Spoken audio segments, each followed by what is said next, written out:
iniciado. Vamos a hacer un pequeño repaso en donde íbamos. Ok, bueno, estábamos hablando ya de indicadores económicos. Teníamos a Inca y a Cementos Argos como objeto de estudio. Habíamos visto los indicadores de liquidez, donde resaltábamos la razón corriente, donde una razón corriente por encima de 1 implica que la compañía tiene suficiente liquidez para pagar sus obligaciones de corto plazo. Si es muy alta, pues es una compañía que tiene la posibilidad de pagar dividendos o salir a realizar inversiones para un mayor crecimiento. Y eh, aquellas que estaban por debajo de 1, como Cementos Argos, pues los veíamos algo complicados y con la necesidad de reestructurar su pasivo de corto plazo, o sea, tomar deuda de largo plazo para pagar pasivos de corto plazo, que en el caso de Semargos hablábamos que está vendiendo activos también para disminuir su nivel de endeudamiento total. Si bien teníamos la razón corriente y... ok, un segundo, voy a retirar la pantalla de archivos. Gracias. Si bien teníamos la razón corriente, también podemos tener la prueba ácida, que era restar de los activos corrientes los inventarios, pero en este caso no es útil sino cuando la compañía tiene inventarios obsoletos, que en cierta medida pues van a ser difíciles de convertir en efectivo.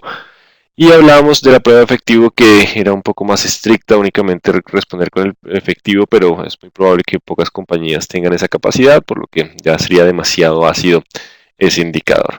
Tras ver la liquidez nos fuimos a la solvencia, así que revisamos el nivel de endeudamiento, que era pasivo total sobre activo total, después el nivel de apalancamiento, que era otra forma de verlo, pero en este caso era activo contra patrimonio. Entre mayor sea el apalancamiento, pues mayor será el nivel de endeudamiento de la compañía y el mayor el nivel de riesgo. Y tuvimos un indicador adicional que era pasivo financiero sobre ventas, que parte de las ventas están financiando con base en pasivo netamente financiero. La idea es que busquemos una mayor participación del financiamiento a través de proveedores que no tiene costo. Y resaltábamos cómo las ventas de Cementos Argos no eran lo suficientemente altas y que posiblemente en algún momento va a tener mayor dificultad para pagar todo lo que es el pasivo financiero. Entonces veíamos una compañía que alguna vez estuvo en ley 550, que hoy en día tiene un nivel de endeudamiento relativamente bajo, que hemos visto que tiene un buen desempeño en términos de ventas, que ha tenido uno que otro bache por ahí que no le ha permitido tener una utilidad bastante alta. Ya vamos a mirar qué tan alta es. Y Cementos Argos, que enfrenta dificultades, ha tenido que reestructurar su pasivo de corto plazo y está buscando vender activos, donde revisamos también la calificación de riesgo para ver que su perspectiva es negativa si no cumple con ciertas condiciones de rentabilidad, de generación de flujo de caja. Hasta ahí íbamos, así que creo que hoy podemos hacer algo adicional, y es que volvemos a ir a la superfinanciera, vamos al CIMEP. Recuerden el sistema de información del mercado de valores, donde pueden ustedes encontrar la información de las empresas que cotizan en bolsa y emisiones de valores, incluidos bonos. Y habíamos visto Cementos Argos, pero ¿por qué no ir revisando también Enca? Enca tiene también calificaciones de bonos. Este fue entregado el 26 de septiembre de 2018, o sea que posiblemente estas calificaciones se revisan cada año, así que es probable que tengamos un nuevo informe en próximos meses. Y veamos qué dice Fitch, una calificadora de riesgo frente a Enca. Entonces, afirmó la calificación de bonos Enca en BBB1 Colombia. Además, revisó la perspectiva A positiva desde estable. Entonces, tenemos una perspectiva positiva para la compañía.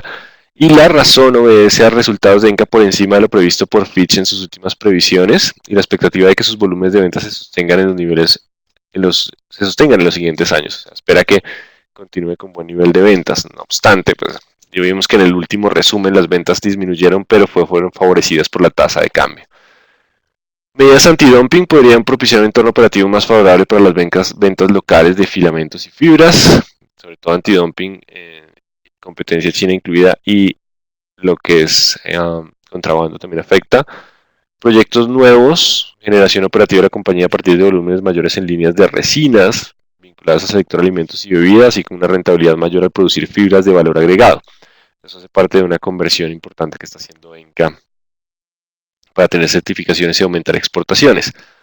Eso, acá hay una pregunta de Daniel, es CIMEP, S-I-M, CIMEP, el Sistema de Información del Mercado de Valores, el CIMEP. Ok, entonces ven estabilidad en el flujo de caja operativo, ¿se acuerdan la importancia de ese flujo de caja operativo? Y pues la calificación positiva dependerá del sostenimiento de volúmenes y generación operativa. Entonces, clave es la generación de flujo de caja. Y de hecho la diversificación en cuanto a ingresos, ahora apalancamientos se incrementarían 3 veces durante el año y se reduzcan durante los años siguientes, pues, son más bajos que lo que tenía Cementos Argos. Entonces, la diversificación, la generación operativa más estable, avance en el plan de inversiones, incremento moderado del apalancamiento, no es grave, y una naturaleza cíclica del negocio, pues son los factores que tuvieron en cuenta. ¿Qué pasaría con la calificación? Generación de vida superior a 17.000 millones de forma sostenida a través del ciclo de negocio, implicaría entonces una calificación positiva, sostenimiento del volumen por encima de los 58, que el flujo de caja libre sea positivo y consolidación de nuevos proyectos. Solo falta esto, o sea que posiblemente este año tenga una mejora en la calificación si no lo castigan por el recorte en términos de volúmenes, sobre todo porque la generación de flujo de caja ha sido mucho mejor. Y si fuera negativa, pues básicamente por mayores inversiones financiadas por deuda. Recuerden que el apalancamiento es un nivel de riesgo y hay inversiones que pueden ser más riesgosas que otras, y disminución en la utilización de la capacidad instalada, o sea, menores ventas. Entonces, solo una disminución considerable de ventas con un aumento en el apalancamiento implicaría una baja o una perspectiva negativa en su calificación. Vean que aquí habla de niveles de liquidez adecuados, ¿cierto? Disminución de su nivel de endeudamiento y vencimientos de deudas manejables. Hemos visto cómo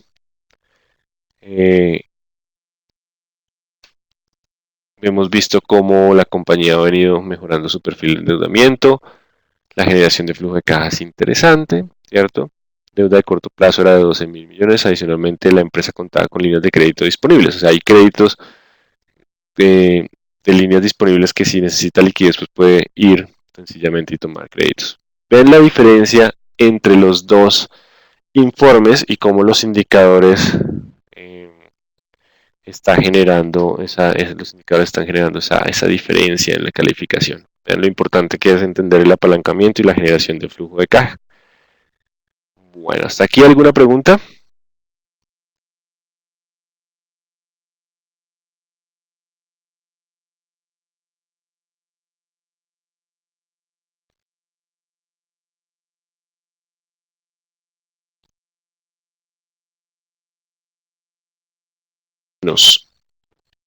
Que digamos una pequeña pausa y vámonos a bonos.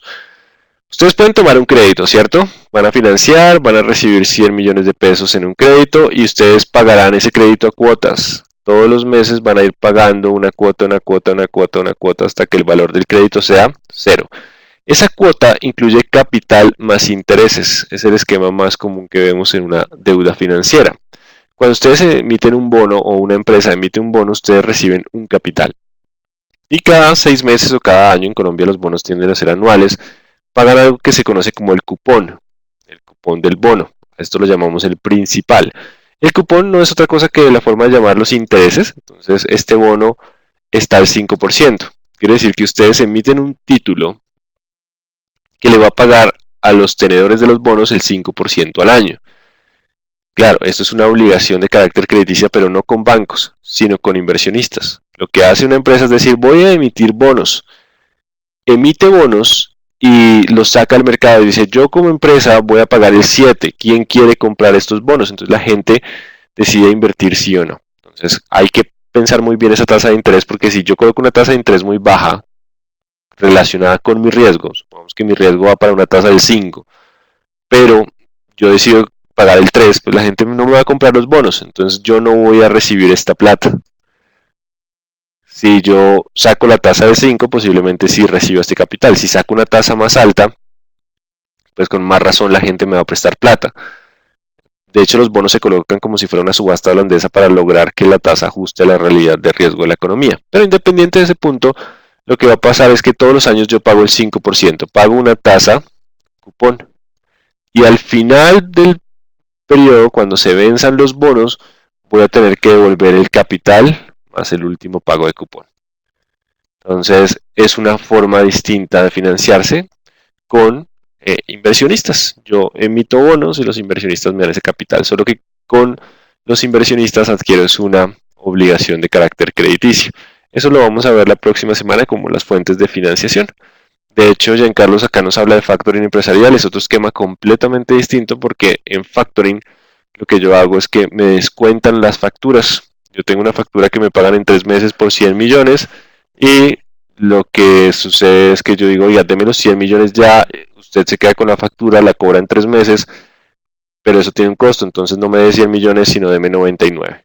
Entonces es distinto. Eso lo vamos a ver la próxima semana. ¿Los excedentes de liquidez se pueden invertir en bonos? Bueno, sí. De hecho, las compañías invierten sus excedentes de liquidez en CDTs y bonos. Los bonos que con más frecuencia vemos, voy a ir al portal financiero de Aval, del grupo Aval. Ese portal financiero, aquí están viendo la curva de rentabilidad de los TES. Los TES son los bonos emitidos por la nación, o sea, la deuda del gobierno.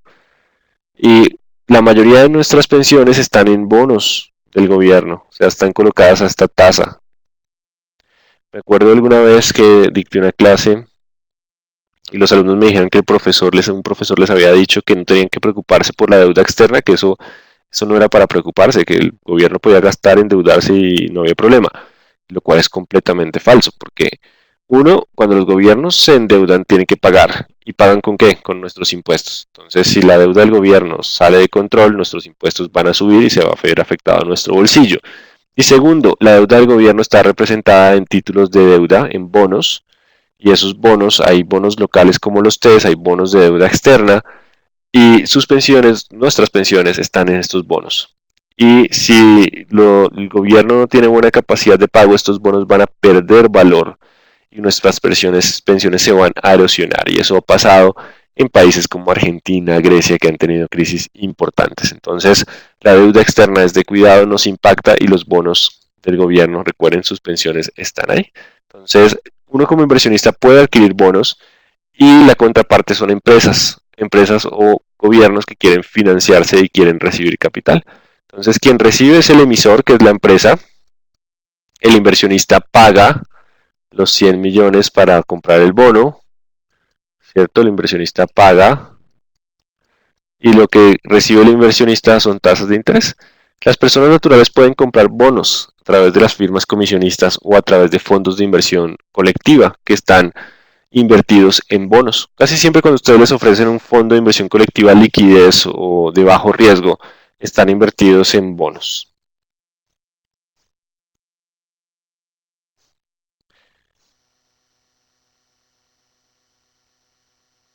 ¿Hay alguna pregunta sobre bonos?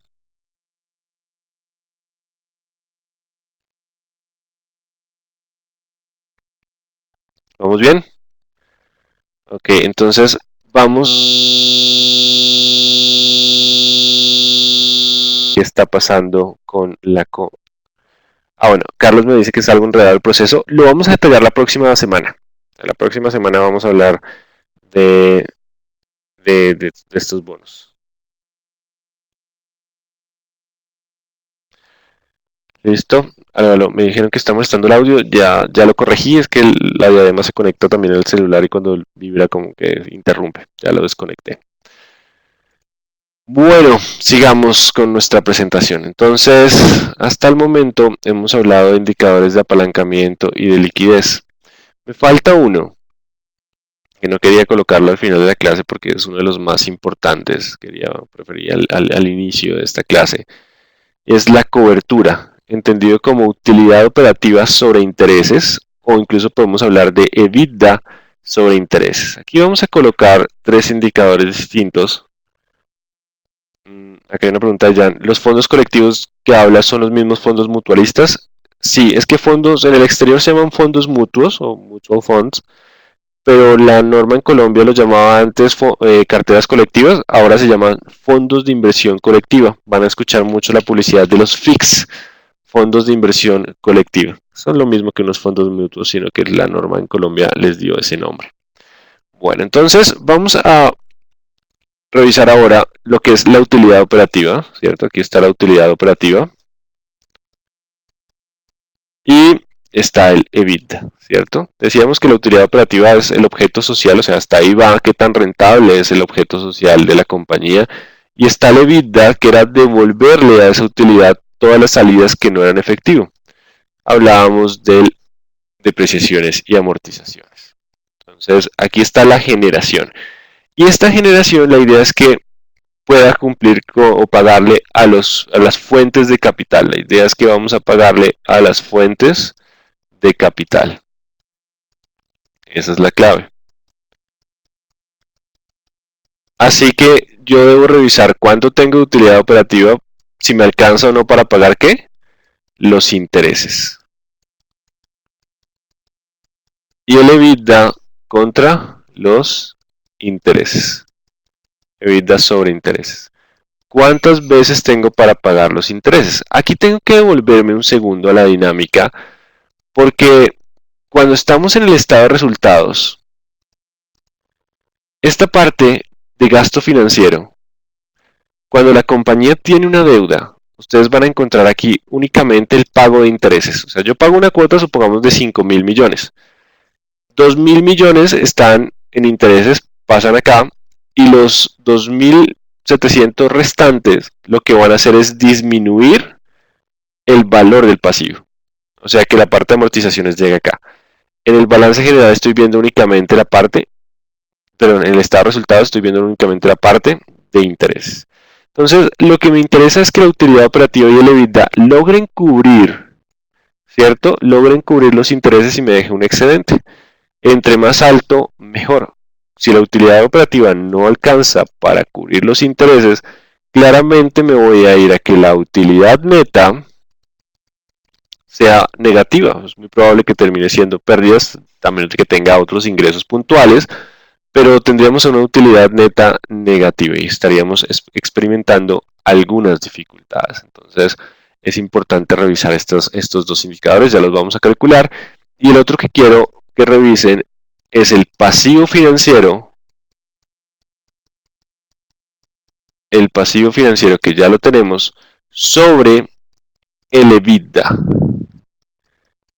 ¿Cuántas veces tengo yo comprometido el EBITDA? Y si el EBITDA es lo que yo genero, pues ¿cuántos años me tomaría pagar esa deuda? Eso es más o menos lo que vamos a revisar a continuación. Debo pedirles disculpas unos minutos. Si me regalan 10 minutos y retomamos clase, que tengo que realizar un ajuste aquí urgente. Entonces, porfa, vamos a hacer una pausa y volvemos en 10 minutos.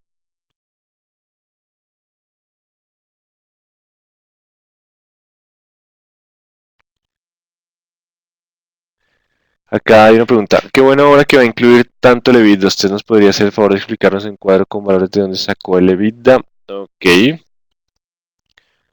Bueno.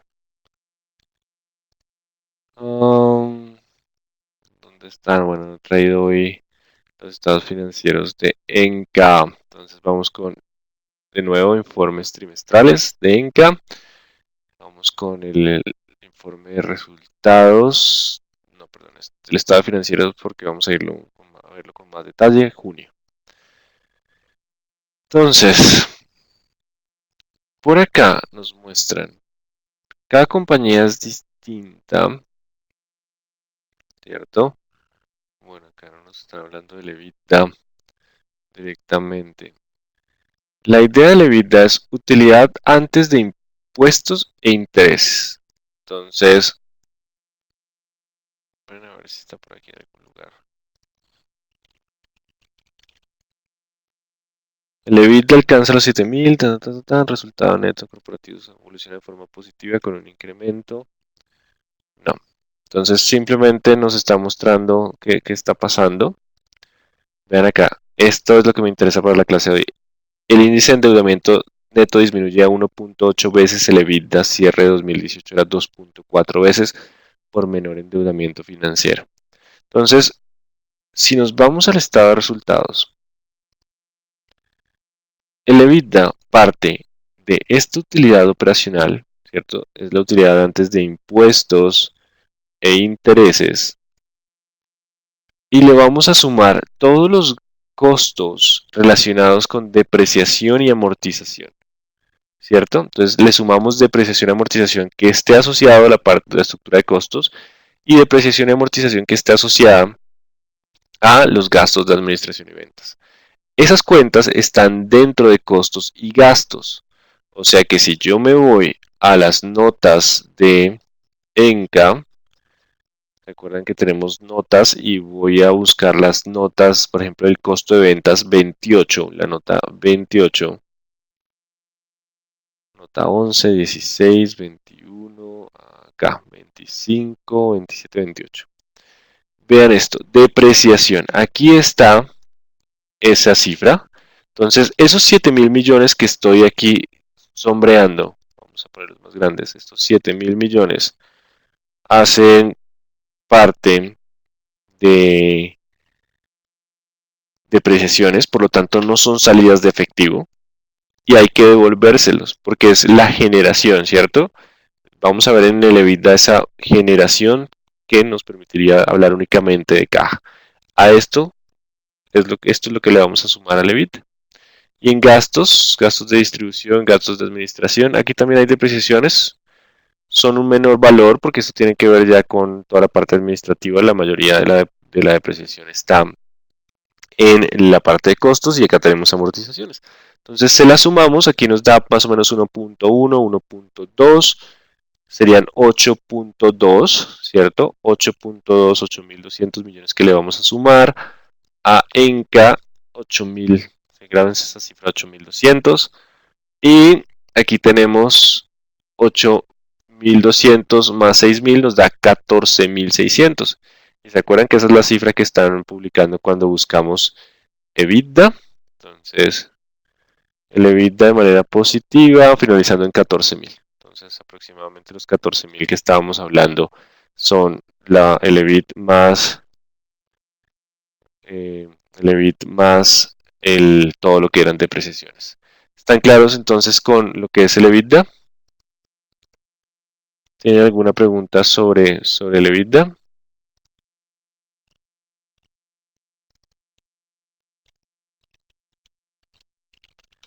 Preguntas. Yo sé que ya empezamos a tener unos conceptos un poco más complejos, pero son necesarios para entender la dinámica, sobre todo porque las calificadoras de riesgo hablan mucho de lo que es la generación de EBITDA y flujo de caja, que son temas que vamos a tocar más adelante con mayor detalle. Entonces es importante tenerlos muy presentes porque con base en ellos es que vamos a determinar la capacidad de pago de una compañía. Es importante tener en cuenta ese punto.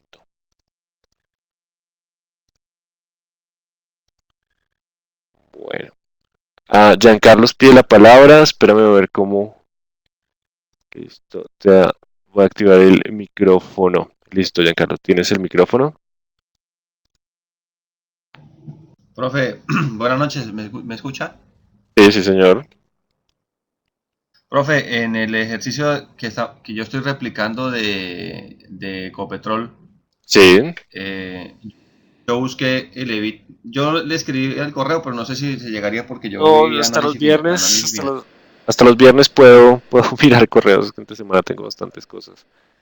Profe, entonces, Listo. en el ejercicio que yo estoy haciendo, replicando un ejercicio suyo de Ecopetrol, yo miré el EBITDA, pero al buscarlo en el estado de resultados, en el estado de resultados que está, no lo encontré. O sea, me tengo que buscarlo en el en el informe trimestral.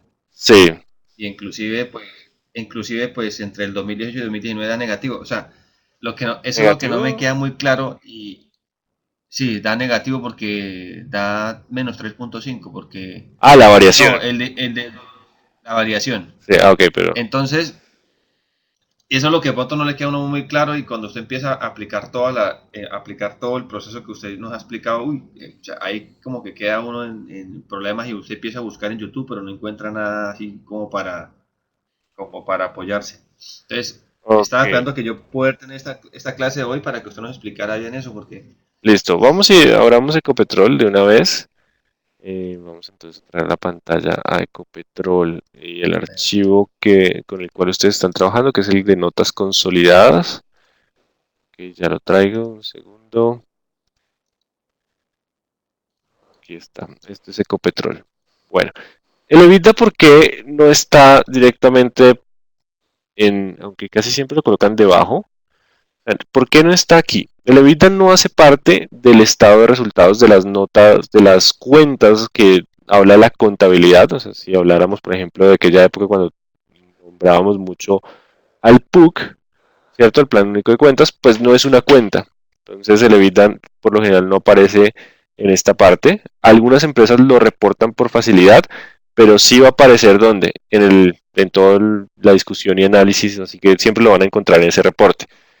Si quisieran calcularlo, pues tendrían que ir a las notas y empezar a sumarle a la parte operativa lo que es la depreciación y amortización. Entonces, busquen siempre el EBITDA en la parte de discusión, de informe, ¿cierto?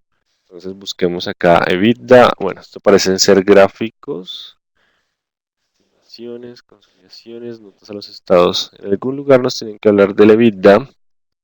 ¿En qué página lo encontraste, Jan? ¿Recuerdas que no? Exactamente dónde está acá, pero en algún momento tiene que aparecer el EBITDA. Ok, no, en estas notas no van a estar. Sí, claro, esto es netamente contable. Am, de pronto está por ahí en algún lado. No, aquí no está, y sí tienes toda la razón.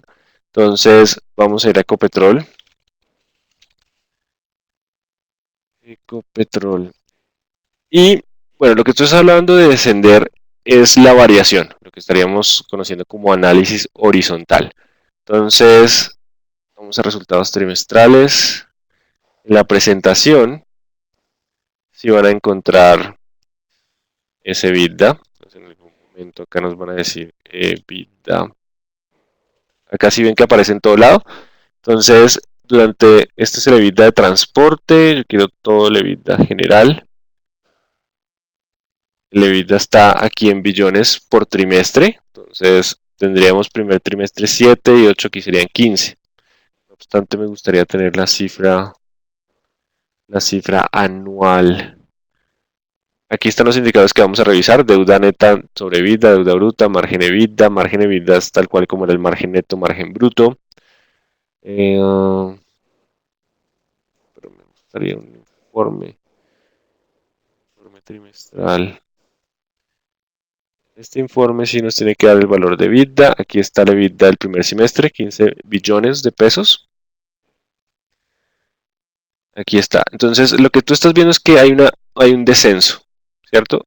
Es una señal no muy buena porque lo que uno busca es que por lo menos se mantenga o crezca. Entonces, uno ya diría, oigan, Ecopetrol no está siendo tan rentable. ¿Qué está haciendo? La pregunta es, ¿qué está haciendo que el EBITDA baje? ¿Es culpa del precio del petróleo o es culpa de los costos de producción? Ahí es donde tenemos que entrar a discutir y revisar por qué está pasando. Por lo general, aquí la página 20 y pico es donde están los estados financieros. Acá. Entonces, si estamos viendo el acumulado, los ingresos están creciendo, pero los costos están creciendo aún más. Aquí ya nos están haciendo un análisis horizontal, entonces vean cómo las ventas crecen 8, el total de costos crece en 15, eso hace que la utilidad operacional caiga 5. Entonces el tema de Ecopetrol está en donde, en los costos. ¿Y se acuerdan lo que era el análisis vertical? Vamos a buscar cuáles son los más importantes. Aquí está depreciaciones y amortizaciones. Costos variables, vean, productos importados, está subiendo de manera significativa, 30%, y es una cifra que es representativa, ¿cierto? La mayoría está ahí en compras. Entonces toca saber en las notas qué es lo que está comprando esta compañía. Productos importados. De hecho, Ecopetrol también comercializa parte de, o si son insumos necesarios para la explotación. Algo que posiblemente vamos ahorita que se está hablando de fracking, fracking es más costoso, entonces posiblemente los márgenes se reduzcan. Entonces lo que te está diciendo ese análisis de la EBITDA es, hey, las ventas crecen, pero la EBITDA cae, básicamente porque estamos teniendo problemas de costos. Tenemos que evaluar si esto es coyuntural, algo que va a pasar y después se va a arreglar, o si por el contrario es un tema que persiste y vamos a hablar entonces que Ecopetrol va a ser una compañía menos rentable en los próximos semestres y que necesitaría un precio de petróleo más alto. Entonces, lo que empezamos a ver ahí es cómo hilamos todo para buscar razones. ¿Qué está pasando? Y eso es coyuntural, es persistente, eso es bueno o eso es malo. Entonces, importante revisarlo. ¿Sí queda más claro, Jan? ¿Sí te convence la respuesta?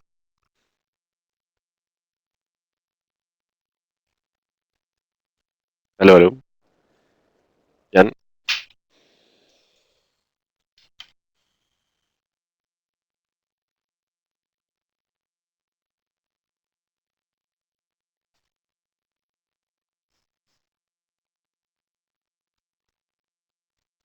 Clemencia también quiere preguntar, entonces vamos con Clemencia. Listo, Clemencia, tienes el micrófono. Profesor, buenas noches, compañeros, ¿me escuchan? Sí, te escucho. Profesor, es que yo estuve revisando los estados financieros de Ecopetrol y en la página 32 yo veo lo que habla la nota 22 de los gastos de administración, operación y proyectos. Allí encuentro el tema de depreciaciones y amortizaciones. Yo hice el cálculo Sí, para el ejercicio sobre esa base. Entonces a mí me da el EBITDA del ejercicio para el sí, 2018 en 15.140.357 y para el 19 14 sí. millones 900. Quería verificar si está bien entonces esos datos porque yo encontré fue esa nota en la página 22, Ok. el Eh, 32, perdón. no te puedo asegurarlo porque es que, digamos que hay de pronto otras depreciaciones y demás que ajustan para calcular ese EBITDA que nos presentan en este reporte, ¿cierto? En el que estamos viendo acá, pero estás muy cerca. Estás muy cerca porque estás en 15, 14, estás cerca. Por eso, digamos que para el ejercicio yo no les pido que lo calculen, sino que busquen el EBITDA dentro del reporte o del informe, pero lo que hiciste está muy bien, es la forma correcta. Entonces te da aproximado, sino que necesitaríamos más detalle para saber exactamente cuáles son todos los que van a estar incluyendo o no para ese cálculo que nos están reportando. Pero sí, lo hiciste muy bien. Ah, ok, profesor, muchas gracias. Bueno, ese tema del EBITDA es clave porque además que en todos lados sale. Si ustedes ven un reporte empresarial, siempre están hablando del EBITDA, del EBITDA, del EBITDA, y es por eso, porque le devolvemos todo lo que no son salidas de efectivo. Y eso nos permite tener una mejor perspectiva de la generación de caja. Y sobre todo para este indicador.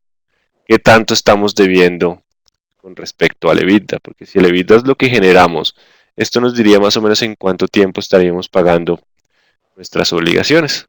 Entonces es clave dónde está esa parte.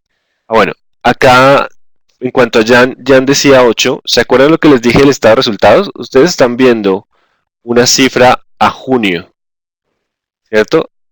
Entonces, aquí está, no, estos 15 billones son de resultados trimestrales, reporte.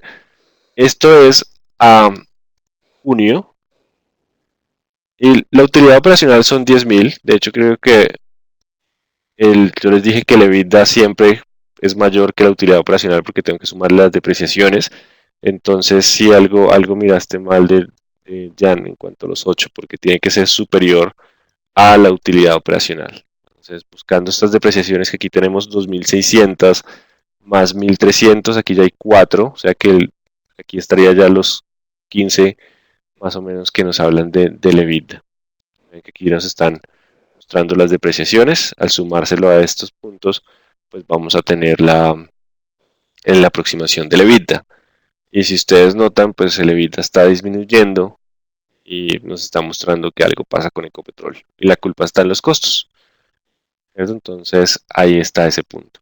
Volvamos con nuestras empresas. Vamos con Enca, ¿cierto? Enca tenemos que anotar el EBITDA. No sé si ya lo tenemos por aquí. No, no lo hemos traído. En el balance hablamos de EBITDA, tampoco en razones financieras. Entonces hay que traer el EBITDA. Vamos por el EBITDA, tanto de Cementos Argos como de ENCA. Y en ENCA,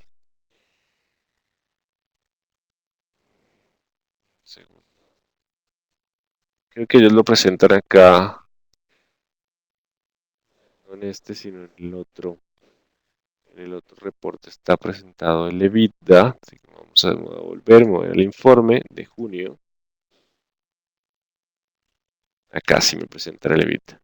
Entonces, aquí nos están presentando el EBITDA. Vamos a hacer la fácil, ¿cierto? Que es 14.310 multiplicado por 2 para anualizarlo. Recuerden que vamos de nuevo a tomar cifras del balance, que son 12 meses.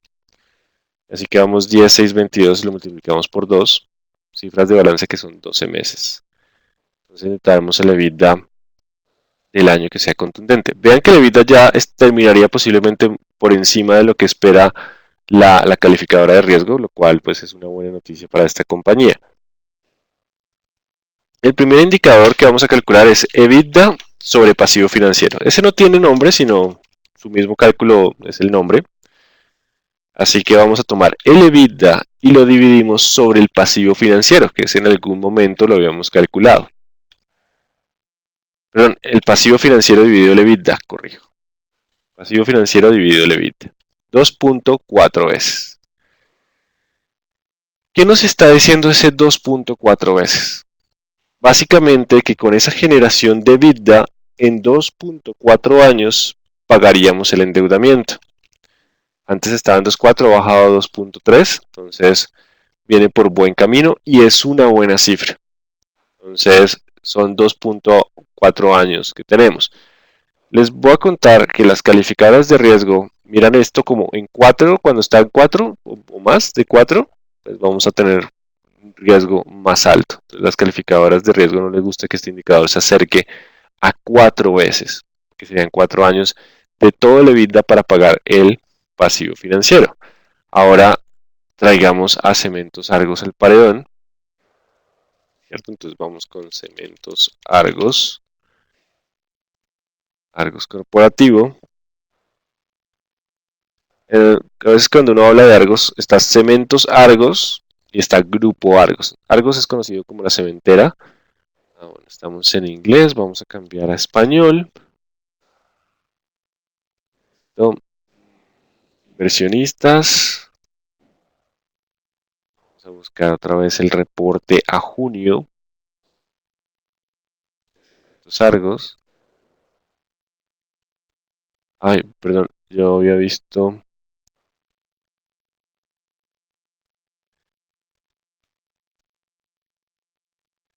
Listo, información financiera, resultados financieros.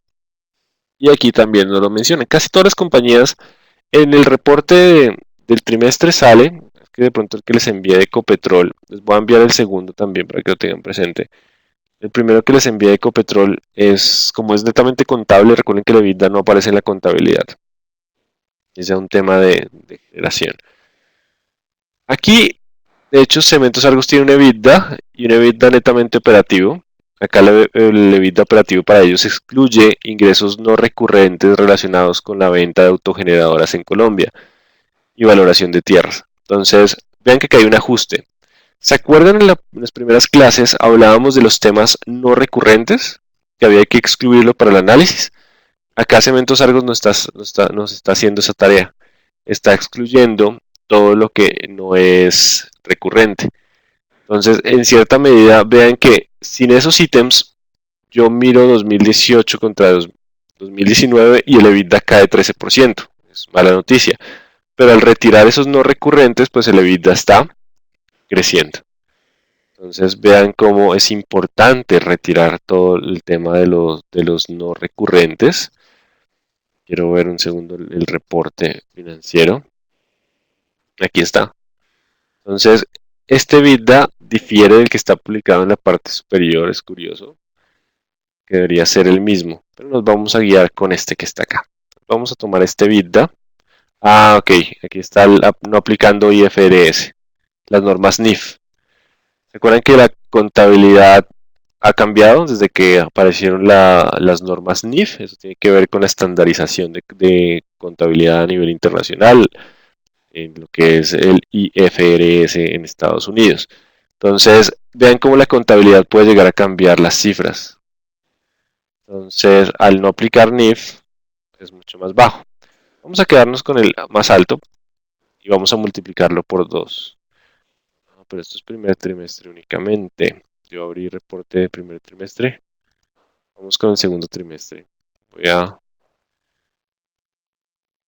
acá, reporte del primer trimestre, del segundo, qué pena. Había abierto el del primer trimestre, por eso el EBITDA se me hacía tan bajito.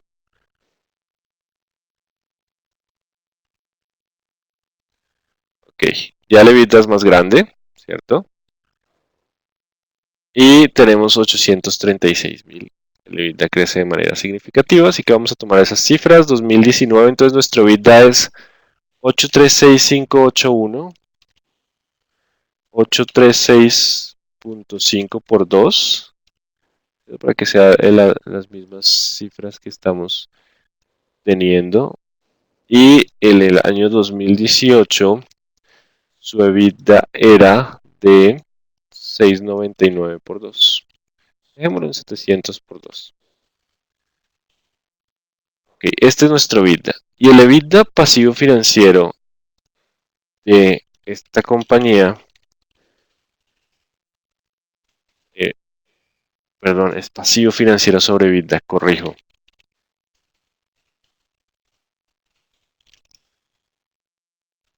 Pasivo financiero sobre EBITDA, pues nos va a decir lo siguiente. Pasivo financiero dividido EBITDA, estamos por 4.8. Baja un poco, gracias a la mayor generación de EBITDA, pero está alto. Entonces, esa es otra de las razones por las cuales la calificadora de riesgo está presionando porque esta compañía mejore su rentabilidad y disminuya su pasivo financiero. Entonces, se encuentra por encima de 4 veces. Ahí es donde ya uno empieza a preguntarse, hey, las cosas están algo complicadas para la empresa. La empresa aún tiene liquidez, ha logrado manejar esta coyuntura, pero ¿a costa de qué? De subir endeudamiento, de subir apalancamiento. Pero sus niveles de rentabilidad, ¿cierto? Generación de EBITDA y nivel de ventas parecen no ser suficientes para generarnos tranquilidad. Entonces, si ustedes quisieran realizar una inversión a largo plazo, con lo que hemos visto hasta el momento, ¿qué compañía preferirían? ¿Enca o Cementos Argos?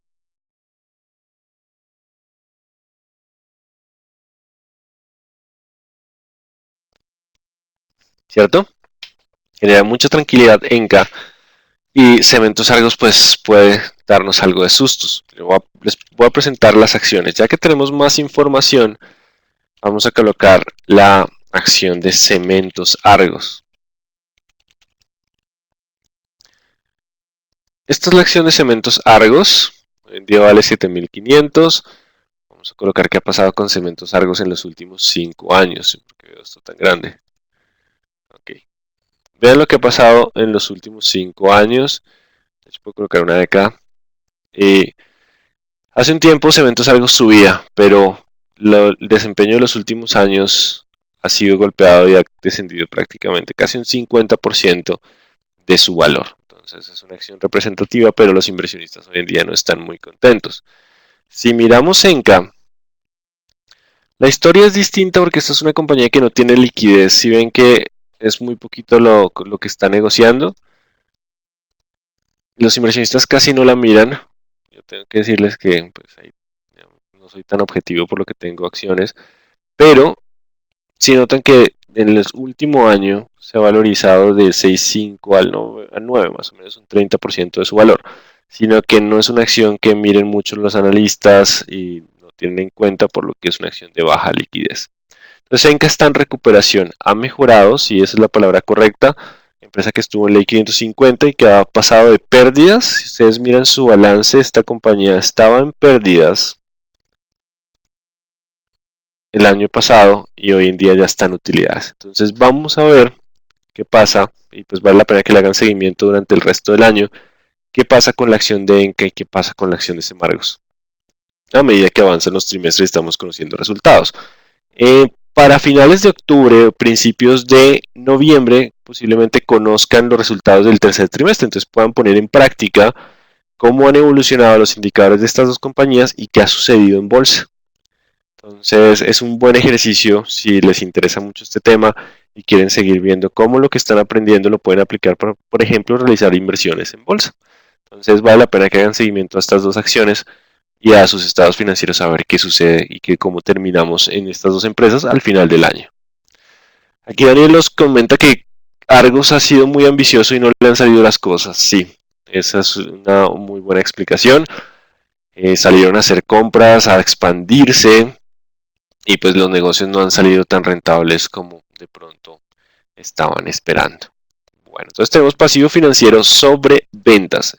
Este indicador es clave, recuerden la marca del 4. Por encima de 4 pues estamos hablando de una compañía que tiene una presión importante por temas de endeudamiento, mientras que estar por debajo estamos en buenos niveles. Y si miramos el EBITDA sobre intereses, o pues llamémoslo gasto financiero, entonces aquí tenemos que unir los dos, de nuevo, dos cifras de estado de resultados, así que vamos a traer el gasto financiero.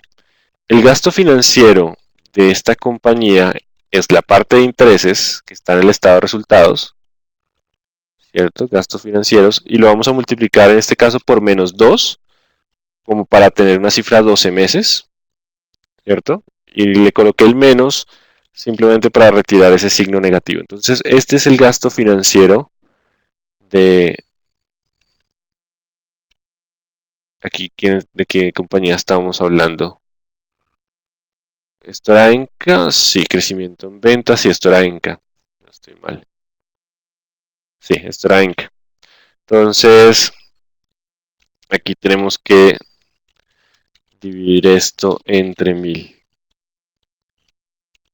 Recuerden siempre hacer todo comparable, ¿cierto? Para que nos queden las mismas cifras.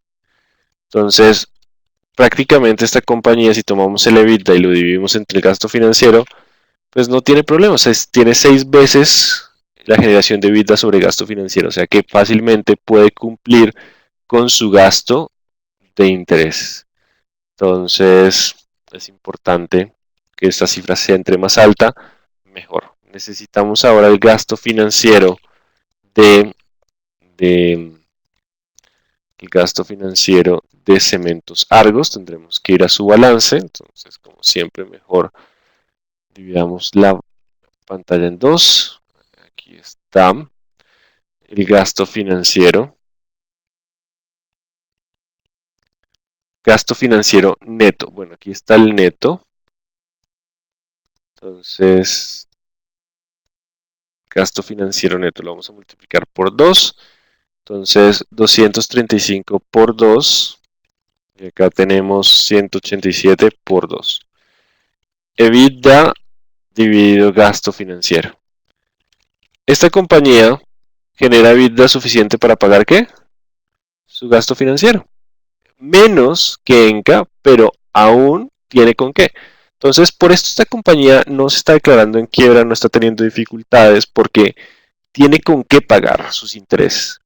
Recuerden que ustedes pueden, tanto como en la tarjeta de crédito como en una empresa, pueden ir pagando intereses y tomando deuda para cubrir capital. Es como si uno siempre debiera el capital, pero mientras haya para pagar intereses, pues yo estoy cumpliéndole al banco. Entonces, eso hace que esta compañía siga avanzando, que esté enfrentando dificultades, sí. La única forma de revertir esta tendencia es haciendo que la compañía sea más rentable, incrementando el EBITDA, que por ahora lo hizo bien para 2019. Eso explicaría el por qué la acción de Cementos Argos se está estabilizando. Si ven que últimamente ya no cae, sino se quedó en pausa. Entonces la gente dijo, bueno, sí, ya la hemos golpeado porque es menos rentable, porque está endeudado, su calificación es perspectiva negativa, pero estamos viendo una ligera mejora y aún pues puede avanzar. Todavía hay formas de lo que el mercado valora en la presentación del tercer trimestre es, bueno, qué pasa con su EBITDA, cómo ha evolucionado en su endeudamiento, si ven señales positivas hasta se mantengan o incluso la acción repunte un poco, si ven señales negativas posiblemente tengamos otro descenso. Entonces, esto nos está mostrando que ahí va, aún hay esperanza. Pero es hora de traer a alguien que ha causado controversia en medios, ¿cierto? Por noticias recientes, que es Avianca Holdings. Díganme ustedes que han escuchado de Avianca. Y no Avianca es la aerolínea, pero está Avianca Holdings, que es la dueña de Avianca y otras marcas, que es la que está en problemas. Entonces, ¿qué han escuchado de Avianca? Avianca Holdings. ¿Qué han escuchado, por favor?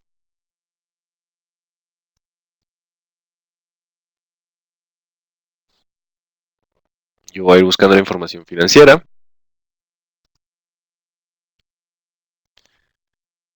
Que están en quiebra, ¿cierto? Entonces, reporte trimestral. Aquí está todo las cifras relevantes, bla, bla, bla. Aquí está. Entonces, que no le están pagando proveedores, que está en quiebra, esos son los comentarios que están en déficit, ¿cierto? Entonces veamos esos comentarios que tienen de cierto. Sus ingresos operacionales han disminuido con respecto al segundo trimestre, esto es del 1 de abril a junio, no, veamos si está todo el acumulado. Entonces, quisiera ver el acumulado porque esta es la presentación solo del trimestre. Al 30 de junio. Esta es la foto. Al 30. El estado de resultado los 3 meses entre el 1 de abril y el 30 de junio. Aquí está únicamente los últimos 3 meses. Ya miramos si buscamos el acumulado. Pero vean lo que pasó. La compañía está decreciendo, disminuyendo ingresos. Los gastos operacionales están creciendo con fuerza. Explicación del crecimiento: combustible subiendo, operaciones, costo de operaciones subiendo, operaciones de vuelo, bueno, disminuyeron. Y acá depreciaciones y amortizaciones fueron muy altas. Algo tuvo que hacer en términos de depreciaciones que lo llevó a pérdida operativa. Claro, uno ve esto, pérdida operativa, y uno se asusta, pero vean, depreciación y amortizaciones. O sea que en cierta medida tuvo un EBITDA positivo, que no nos están mostrando acá, un EBITDA positivo, pero después viene gastos por intereses, 78.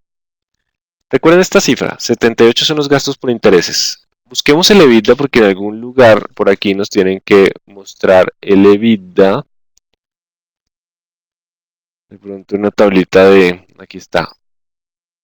Pero esto es el EBITDA. Tiene un poco perdido esta presentación. Estados financieros consolidados. Vamos directamente a estados financieros. Me tenía un poco perdido ahí. Listo. Entonces aquí sí tenemos los 6 meses, el total. Los ingresos operacionales están decreciendo, los gastos operacionales subiendo, consecuencia de combustibles y operaciones terrestres. Vean que la parte de combustibles está pasando mucho. Y una depreciación importante. O sea que esta nota 3 y 12 nos toca revisarla porque vean que la mayoría de las pérdidas están acá. Eso hizo que la utilidad por operación disminuyera y todo lo demás fuera pérdidas. Pero devolvámosle la depreciación. O sea que aquí tenemos una utilidad, un EBITDA de 220, que alcanza a cubrir el gasto por interés. Entonces alcanzaría a cubrir gasto por intereses y terminaríamos con una pérdida no tan grande como se ven los 400 por temas de depreciación y amortización. Nota 3 y nota 12. Necesariamente tenemos que ir a ver esa nota 3 y esa nota 12 porque esa depreciación es muy alta. Igual sabemos que ya que no es salida efectiva, entonces vamos a buscar las notas a los estados financieros, notas para que van a empezar. Bueno, acá está todo el disclaimer, notas. ¿Dónde está la nota? Todavía no han empezado las notas, necesito ver un numerito. Aquí está la nota. Uno es la nota 3. 4 información de segmentos. Voy a bajar un poco más.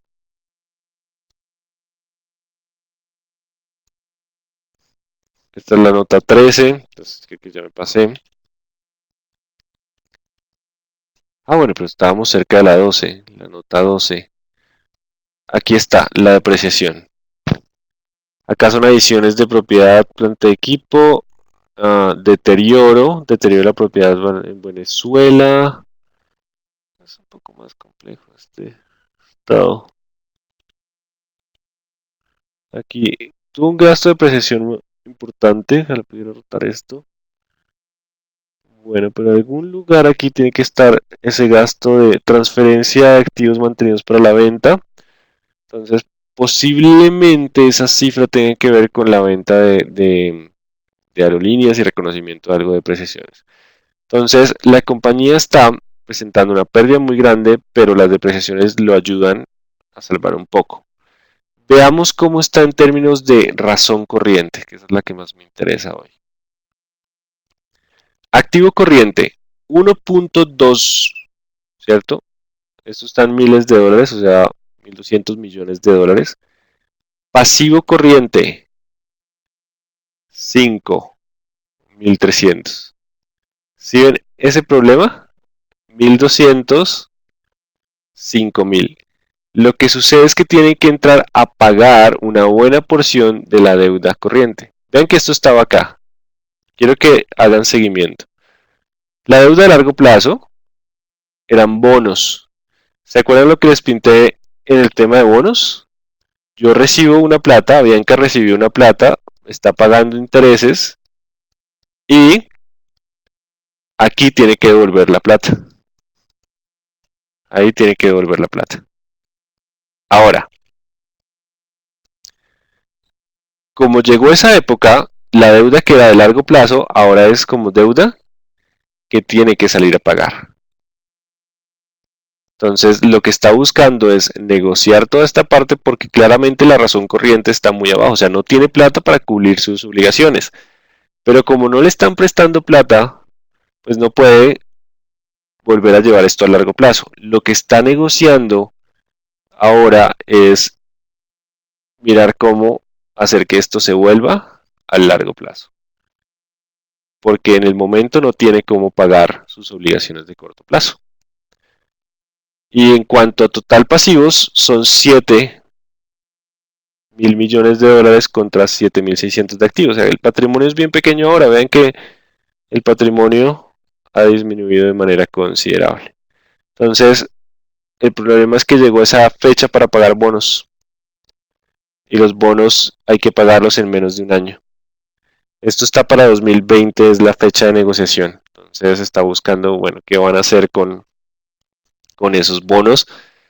De hecho, lo que propuso es que a los tenedores de bonos se les va a dejar los activos como garantía, pero igual está ese punto. Llegó la hora de pagar la deuda y cómo hacemos para manejarla. Si la compañía fuera más rentable, pues podría negociar, emitir más bonos y llevarlos a más largo plazo, pero pues su nivel de rentabilidad por ahora no es adecuada y pues los inversionistas lo ven con malos ojos. Pero sí, tiene que solventar este problema de liquidez. Y recuerden, activo menos pasivo igual a patrimonio. Entonces, entre más crezca el pasivo, véalo con lo que le pasa a los pasivos, al patrimonio, perdón. Entre más crezca el pasivo, pues vamos cambiando. Los dueños de la compañía empiezan a ser los acreedores y los accionistas pues cada vez tienen menos derechos sobre los activos. Recuerden, activo menos pasivo igual a patrimonio.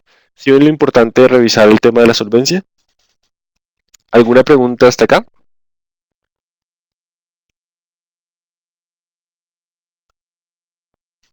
Bueno, yo sí tengo una que es traer a Bianca.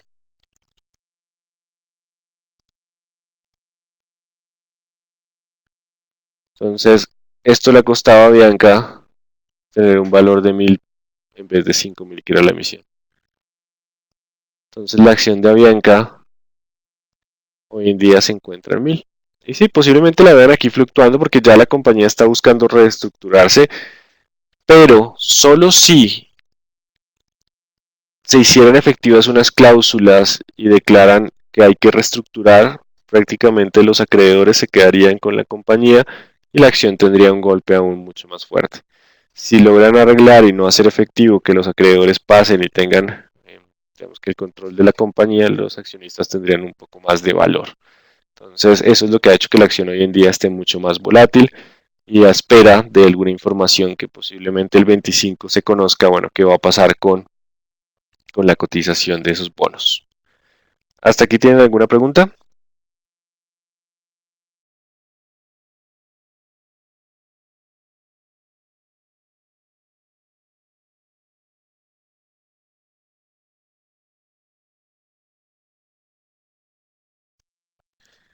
Si pasara como en Estados Unidos, el gobierno le inyectaría dinero. Listo, esa es una muy buena apreciación.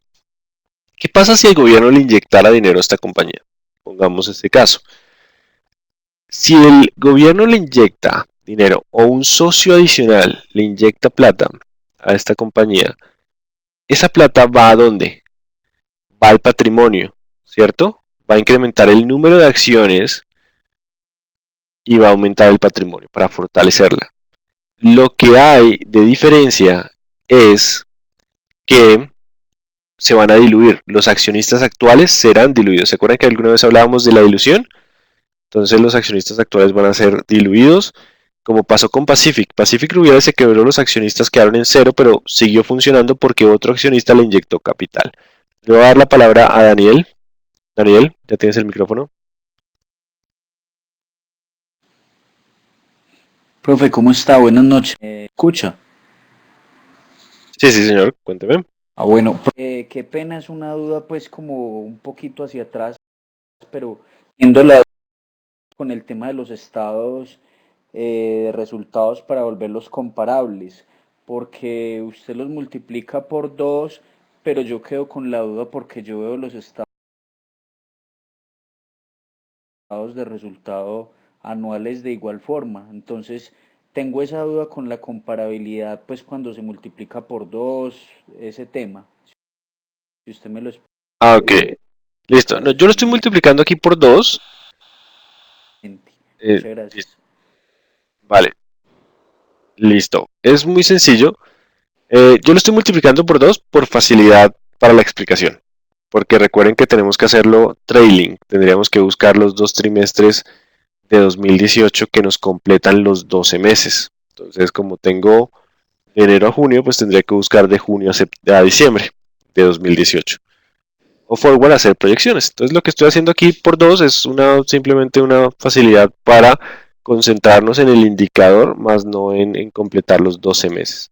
Porque sí, tenemos que tener los 12 meses, ya que las cifras de balance es una foto y las de estado de resultados se van acumulando.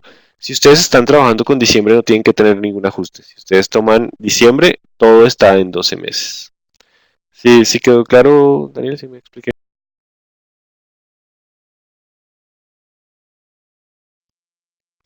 ¿Sí? Ok, sigamos entonces. Bueno, entonces ya vimos los de cobertura. Es importante saber que también está en términos de cobertura, de liquidez, y nos faltan estos de rotación de actividad, ya los habíamos visto. Así que necesitamos, para terminar, los de rentabilidad. Estos 3 son claves. Los 2 primeros son sencillos, el tercero es fácil de calcular y me da una información súper importante para evaluar la perspectiva de largo plazo de la compañía. Entonces vamos con el ROE. El ROE es utilidad neta sobre patrimonio y el ROA utilidad neta sobre activo. Es qué tan rentable es. Entonces, patrimonio lo tenemos, activo lo tenemos, nos falta traer aquí a la pantalla la utilidad neta, que de nuevo vamos a multiplicarlo por 2 por facilidad conceptual, simplemente vamos a asumir que se repite, pero para no tener que hacer mayores cálculos. Y aquí en este caso la voy a dividir en 1000 solo para hacer las cifras comparables. Recuerden que aquí hemos trabajado con menos cifras. Entonces esa es la utilidad neta. El año pasado eran pérdidas netas. Así que el ROE no es más que la utilidad neta dividido el patrimonio. Esto nos está diciendo cuánto renta el patrimonio al año. Enca aún es poco rentable, 2.56. De hecho, esta rentabilidad tiene mucho que ver con qué tanto pueden subir las acciones. Entonces, esto se conoce como múltiplos financieros. Voy a hacer una pequeña cuña de la página de Bursitia. Entonces, en esta página tenemos en cursos gratis un curso de valoración por múltiplos.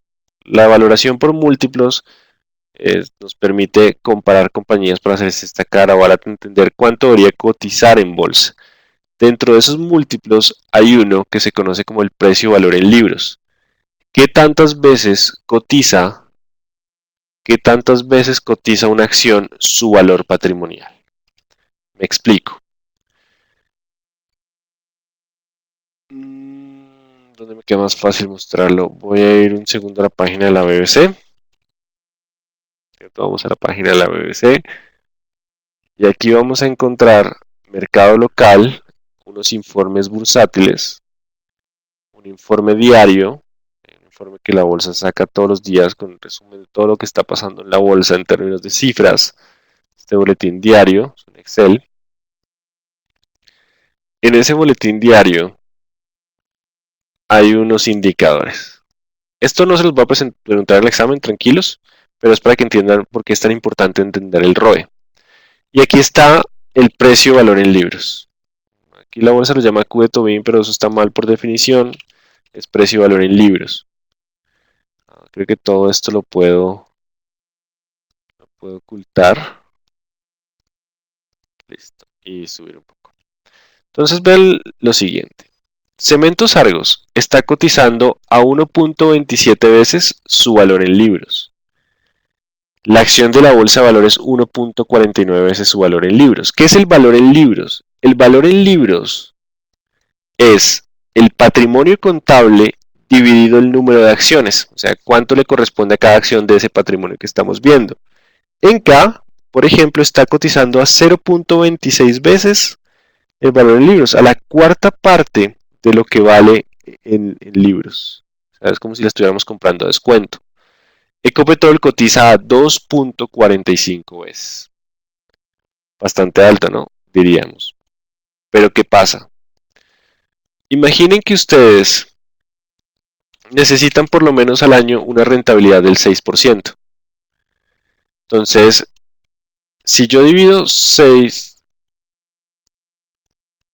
entre 2,5, bueno, me salió un porcentaje, pero 6 dividido 2,5 y lo voy a volver número, no porcentaje. Vean que estaríamos como cotizando la mitad. O sea, si yo quisiera, un accionista, si yo compro el valor patrimonial, esta empresa recibiría el 2.5 al año. Pero si la comprara a la mitad, ¿cierto? A la mitad de lo que vale, estaría recibiendo 5% al año. Entonces, esto me permite decir como, oiga, su rentabilidad es muy baja, debería cotizar por debajo de su valor patrimonial. Pero si el ROE de la compañía fuera el 12, significa que esta compañía debería estar cotizando al doble de lo que vale el patrimonio. Porque el patrimonio, si yo lo compro, recibo el 12. Sé que aquí es un poco complejo. Si yo recompro el patrimonio, estaría teniendo un ROE del 12. Pero todo el mundo quiere tener un 6. Así que la acción va a subir, va a subir, va a subir hasta cotizar 2 veces su valor patrimonial, su valor en libros. Y al pagar el doble del patrimonio, el ROE ya no es 12, sino es 6. Entonces, entre más ROE tenga una empresa, más veces cotiza su valor patrimonial. Si yo les dijera que Apple tiene un ROE del 50%, eso quiere decir que Apple cotiza casi que 9 veces su valor patrimonial. Entonces, porque es muy, muy rentable. Esto nos estaría diciendo que Enca no debería cotizar a la cuarta parte de su patrimonio, sino a la mitad. O sea que Enca debería no valer 8 por acción, sino 16. Si Enca tuviera una utilidad neta de 20.000 millones, debería cotizar a 32. O sea que si Enca logra mostrar mejora en la utilidad en los próximos años, su acción debería subir. Entonces, lo que nos muestra el ROE es qué tan rentable es. Y esta es una buena aproximación para entender si yo la comprara a valor patrimonial, cuánto podría obtener en rentabilidad. Y si estamos hablando de bolsa, pues tengo una referencia para comparar el precio, saber si el precio puede estar caro o puede estar barato. Para ello les voy a dejar esa lectura de que les envíen el link, que pueden entender muy bien qué es eso de precio-valor en libros y pues todo el tema de múltiplos que nos da una percepción de si una acción está cara o está barata. Ahora tenemos que hacer el mismo ejercicio para Cementos Argos. Necesitamos saber cuánto es la utilidad neta de Cementos Argos. La utilidad neta de Cementos Argos.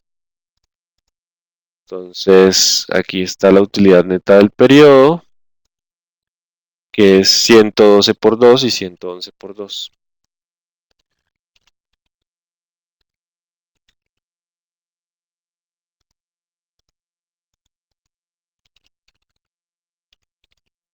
¿Cierto? Y calculamos su ROE.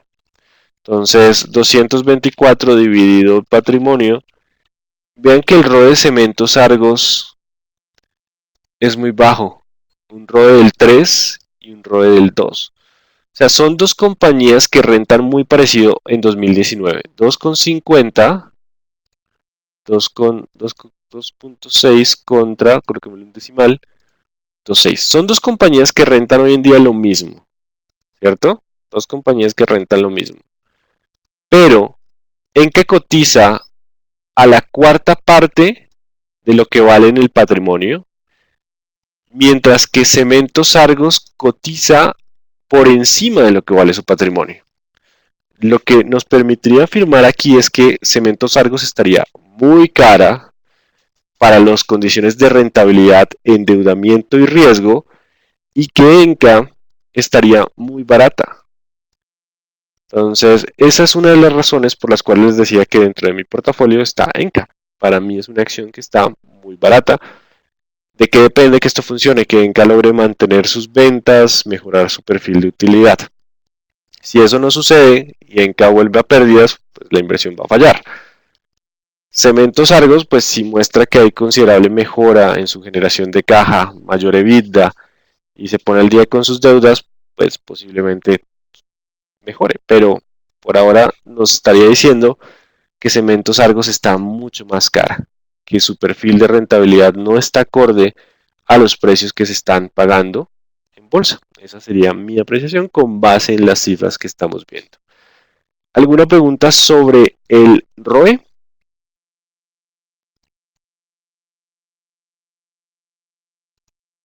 ¿Alguna pregunta sobre el ROE?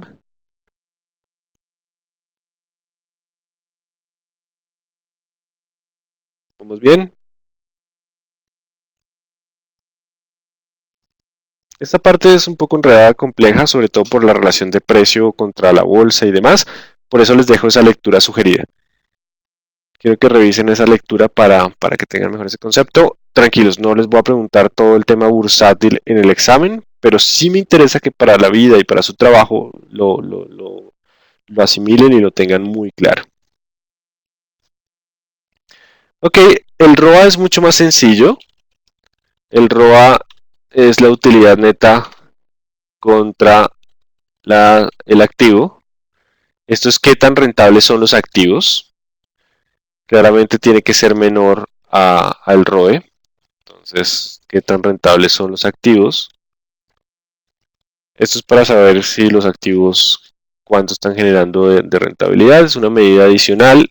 Casi siempre uno se enfoca en el ROE porque uno es el accionista o el inversionista. Entonces uno quiere ver que el ROE sea alto. Igual si el ROE es alto, el ROA también. Pero vean que en términos de activos, lo que nos está diciendo es que Enca con un menor valor de activos genera mayor rentabilidad que Cementos Argos. Cementos Argos tienen muchos activos que son muy poco rentables. Ahí está el problema de Cementos Argos, su rentabilidad. su rentabilidad es muy baja para el nivel de endeudamiento que está teniendo. Sí, aquí tenemos rentabilidad baja, pero tenemos una compañía con liquidez y poco endeudamiento. El problema es que entre más endeudamiento tengo, más rentabilidad requiero, si quiero que en el largo plazo las cuentas nos cuadren. Entonces, estamos viendo que el gran problema de Cementos Argos es que no es lo suficientemente rentable. Ese es el punto clave. Bueno, ¿hasta aquí alguna pregunta?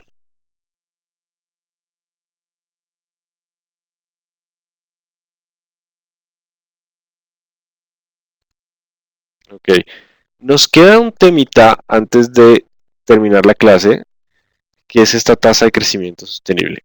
No obstante, es un poco densa para la hora, así que tomémonos 6 minuticos de descanso. 10:02, retomamos, vemos este tema, nos tomará aproximadamente 10-15 minutos y terminamos clase. Pero hagamos una pausa de 5 o 6 minutos, despéjense, tomen algo y revisamos este tema, porque me interesa mucho que quede claro, además que sí que es fijo que es una pregunta del parcial. Entonces, nos vemos en 6 minutos.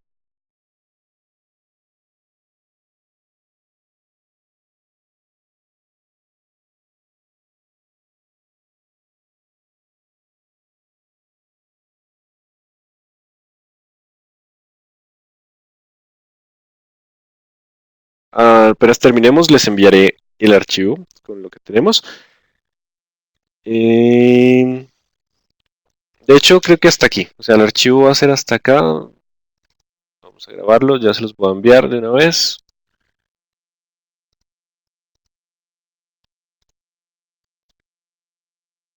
Segundo, ya va a aparecer.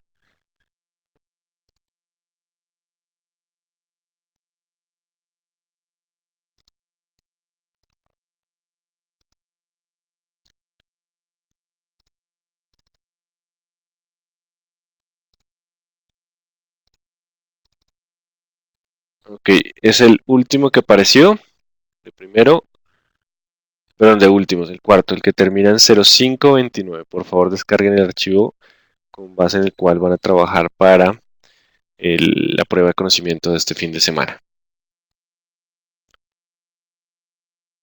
Por favor, descárguenlo.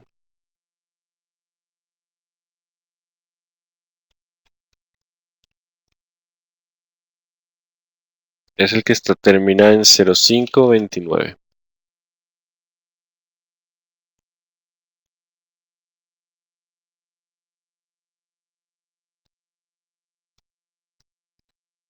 Ok, listo, avancemos y ahorita lo coloco de nuevo al final.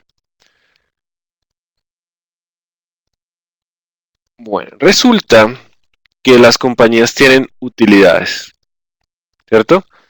Y pueden hacer dos cosas con las utilidades. O repartirlas como dividendos, ¿cierto? Y que los accionistas se lleven las utilidades a la casa. O retener las utilidades.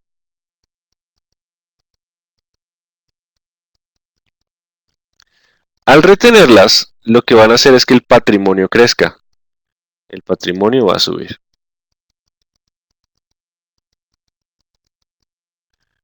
Entonces, veamos algo particular. Imaginemos que el patrimonio de una compañía está en 200 pesos en el 2019. Entonces vamos a ir al 2020, 2021, 2022 y 2023. La utilidad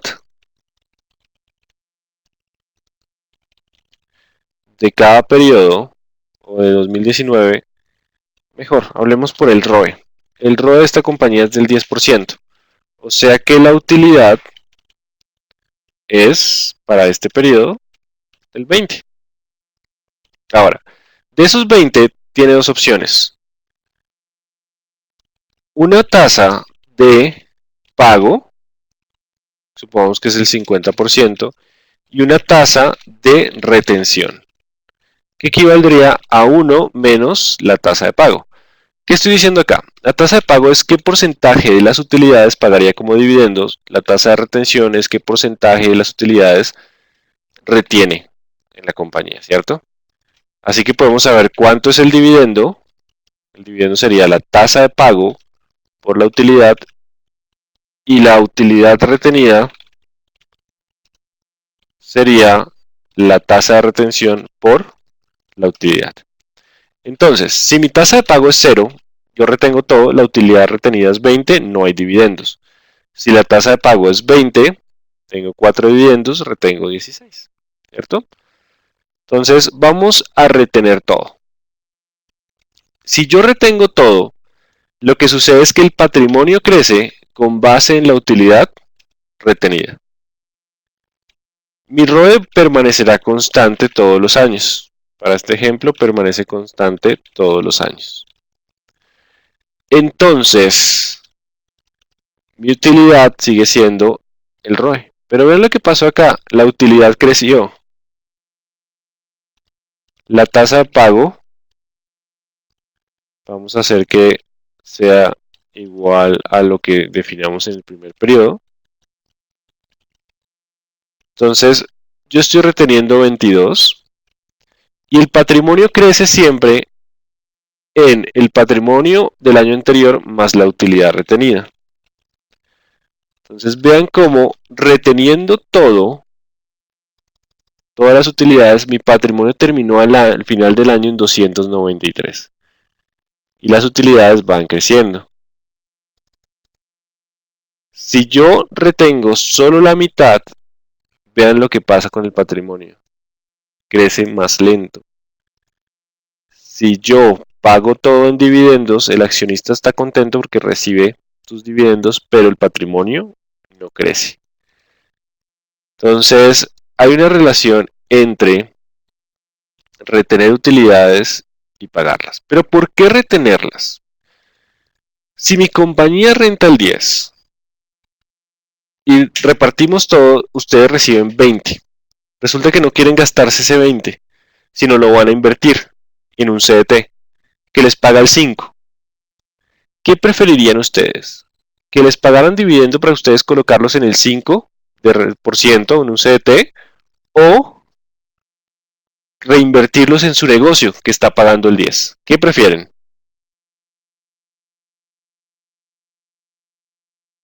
Reinvertir, ¿cierto? Por lo general, las compañías cuando son jóvenes y empiezan a ser rentables, la mejor opción es invertirlos. ¿Para qué? Reinvertirlo, para que el negocio crezca y se fortalezca. Y sobre todo si estamos teniendo retornos del 30% o del 20%. Si tengo un retorno sobre el patrimonio del 20%, utilidad neta sobre patrimonio nos da 20%, pues mejor reinvirtamos en ese negocio. No nos lo gastemos en un carro que vamos a perder plata o ¿qué? No gastemos para no perder plata o colocarlo en un CDT a una tasa más bajita. Ya cuando la empresa sea madura, pues sí vale la pena empezar a reinvertir, pero necesitamos que el negocio siga creciendo. Las compañías que pagan demasiado, pues limitan su potencial de crecimiento en el largo plazo, a menos de que tengan un ROE muy alto. Dicho esto, existe una formulita que se conoce como G, es un gradiente que se usa para valoración. G simboliza la tasa de crecimiento sostenible del dividendo. Tasa de crecimiento sostenible del dividendo, que se calcula como el ROE multiplicado por la tasa de retención de utilidades, la tasa de retención. Entonces, si una compañía tiene un ROE del 20% y retiene el 50% de las utilidades, su tasa de crecimiento sostenible es del 10%. Entonces, lo que me interesa de esta fórmula para esta clase no es que lo calculen, que es muy sencillo, ROE por tasa de retención, sino la lógica detrás de. Si yo quiero hacer que las utilidades y por lo tanto los dividendos futuros crezcan a un mayor ritmo, debo buscar o incrementar mi ROE, que puede no ser tan sencillo, pero sí incrementar la tasa de retención. Si yo disminuyo la tasa de retención, también estaría disminuyendo la tasa de crecimiento sostenible de largo plazo del negocio. Por eso, Colombia tiene un índice de emprendimiento bastante alto, pero las personas quieren sacarle utilidades rápido al negocio y al no reinvertirlo, disminuyen su potencial de crecimiento de largo plazo e incluso muchos terminan cerrando porque no lograron afianzar ese patrimonio, esa rentabilidad para ser más fuertes en el largo plazo. Entonces, esa tasa de crecimiento sostenible lo que nos permite es entender qué tanto podría crecer un negocio con base en su rentabilidad con base en su rentabilidad y con base en su retención de utilidades. Eso nos permitiría tener un panorama más claro de hacia dónde va la compañía. Entonces, si ustedes quisieran hacer que el dividendo en el largo plazo crezca mucho más, lo que deberían hacer es aumentar la tasa de retención. Claro, también pueden aumentar el ROE, sino que es más sencillo y tienen mayor control sobre la tasa de retención. ¿Hasta aquí tienen alguna pregunta sobre esta formulita?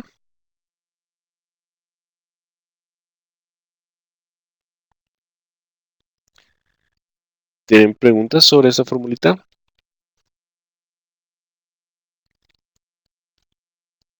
¿Vamos bien? Bueno, eso es lo que teníamos hasta ahora en indicadores de análisis financiero. Les voy a dejar de nuevo el archivo para que lo descarguen.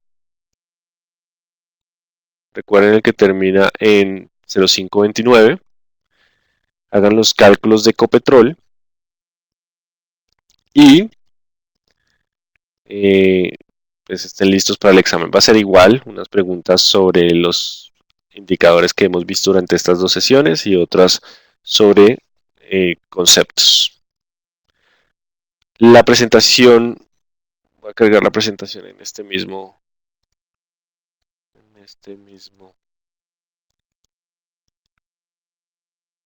Un segundo, es que la tengo abierta.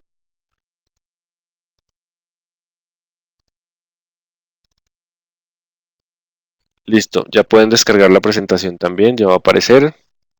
Ahí está la presentación. Entonces, el balance de Ecopetrol está en notas. Recuerden, si no está ahí el EBITDA, pueden calcularlo con buscando en la página de internet. El último archivo, el que dice 0529, termina en 0529, es el último y está la presentación. Todavía no he corregido la pregunta 4. Entre semana, solo hasta el viernes tengo tiempo libre para sentarme. Tengo todavía unas habilitaciones pendientes y corregir sus exámenes y revisar sus participaciones de foro. Entonces, este viernes empezarán a ver notas actualizadas. Por ahora no he corregido esa última.